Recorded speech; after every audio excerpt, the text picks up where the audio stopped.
gathered friends, listen again to our legend of the Bionicle. Hello everybody, I'm LegoMan71 and welcome back to another episode of Modeling Mocs. You can probably guess today's episode by looking at the thumbnail. Today, we'll be turning dinosaurs into Bionicles. Instead of my usual one model per episode, today I'll be showcasing 3 different models. Now, at the time of this recording, Duckbricks, the Bionicle YouTuber hosting the ongoing Fanon Contest, is about to start the latest contest for submitting fan-made designs into making it the official story. This month, we're traveling to the primal moon of Proto-Magna in the Bionicle universe, where contestants are tasked to make 3 models of the moon's inhabitants, which are, you guessed it, biomechanical dinosaurs. As with my previous videos, I'll be showing you how I designed these Mocs, along with giving you a story describing these prehistoric beasts. Without further ado, let's mock and roll. The primal world of Proto-Magna has always been thought to simply be a lush jungle planet. Although now, years later, after the great warrior Matanui saved his people, the Matoran, and restored our once barren world to its former glory, we know better. As years pass, technology advanced with the joined forces of both Agori and Matoran scientists. With the invention of subspace travel, a joint expedition was founded to journey to Proto-Magna and observe, document, and record the diverse regions and their inhabitants. Our small research team landed in the desert area of the planet. While my compatriots remained on the shuttle arguing how this was a terrible location to set up a base camp, I went out to scout the area. As I surveyed my surroundings, I saw sandy dunes and an oasis surrounded by large stones, about a click and a half north, when I noticed something off. The stones were moving.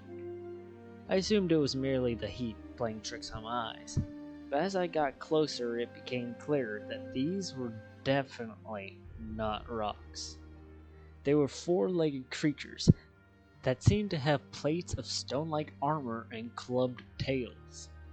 I reached out to pet one of the younger specimens that was walking towards me, but then one of the adults charged at me and swung its tail. I retreated to a hill far from the herd, and would continue to observe them from afar for several hours. In this time, I learned that, besides being very protective of their young, they were quite social creatures, living in herds of up to 6 or 7 individuals. After hours in the beating sun, I tried to make my way towards the watering hole. After leaving my weapons behind and making sure I did not seem like a threat, I went to drink from the oasis. While making sure I stayed away from the younglings, the adults didn't even seem to care. While I knelt down to fill my water canister, an adult came all but a foot away from me, paying no mind to the fact that I nearly had my head taken off nearly hours ago. It simply ate small clumps of grass. But on closer examination of the stone-like plates, I discovered that they were actually metal-like protodermis, leading me to name it Proto-Canthus.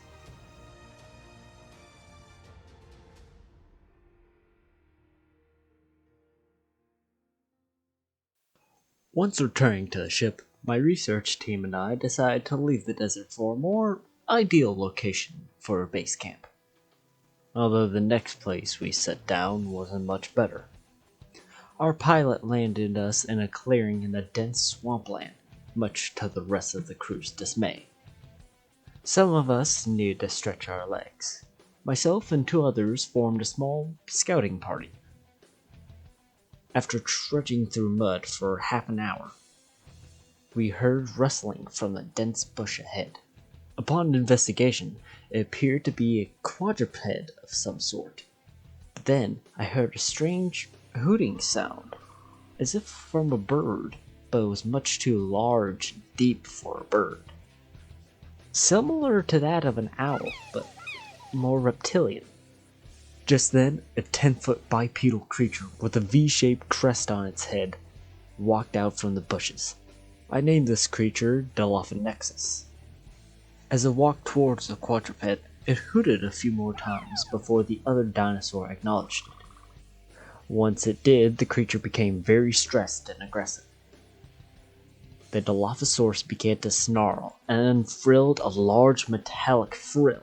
After snarling, the Dilopho-Nexus spat a strange fluid at the other dinosaur's face. The quadruped seemed to frighten off the Dilo, yet began to exhibit sluggish behavior. It also began to walk into trees as if it could not see. The poor creature seemed to become blinded and paralyzed. As one of my associates was about to go check on it, the Dilopho-Nexus returned and fished off its prey. As the beast devoured its meal, I noticed its jaw would become unhinged, not unlike a snake. We quickly realized that this world, while beautiful, was filled with danger.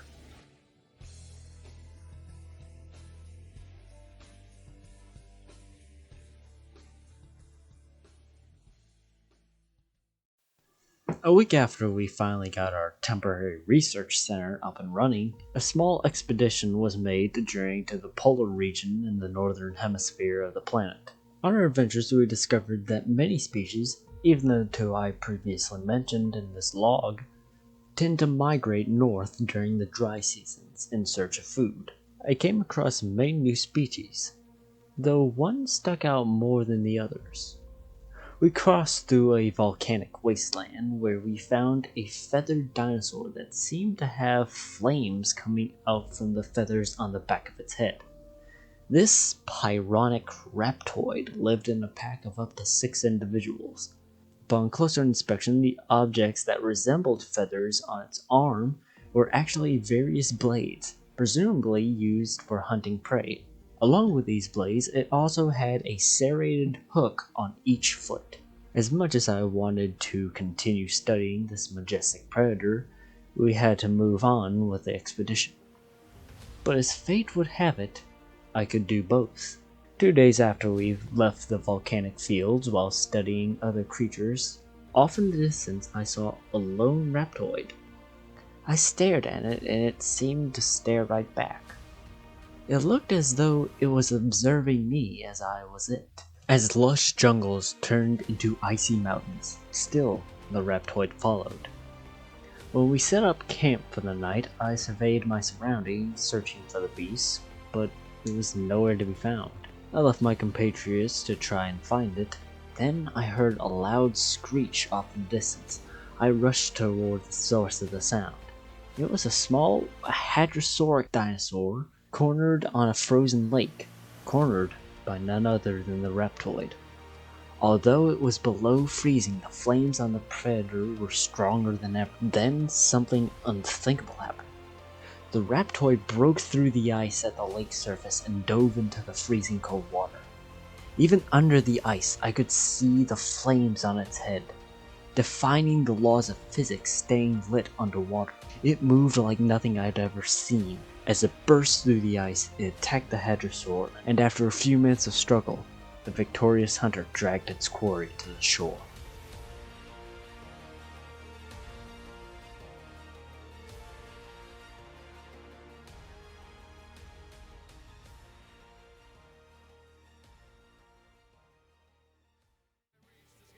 Whew. That took a lot of work, but I really do like the end result. I know I didn't add notes in this one like I did for my previous videos, but I just really never got around to it. I may make a separate video just about the notes, but I really doubt that's gonna happen. But I do want to take a quick minute to thank you all for 22 subscribers. That really means a lot to me, and I'm not in this for fame. I'm just in this to make Legos and have fun. If you want to see me make more dinosaur mocks like these, make sure to like the video and comment down below which dinosaurs you think I should do next. Or if you just want to see more modeling mocks in general, hit that subscribe button so you never miss a video. And with that, I end the transmission now. Game over.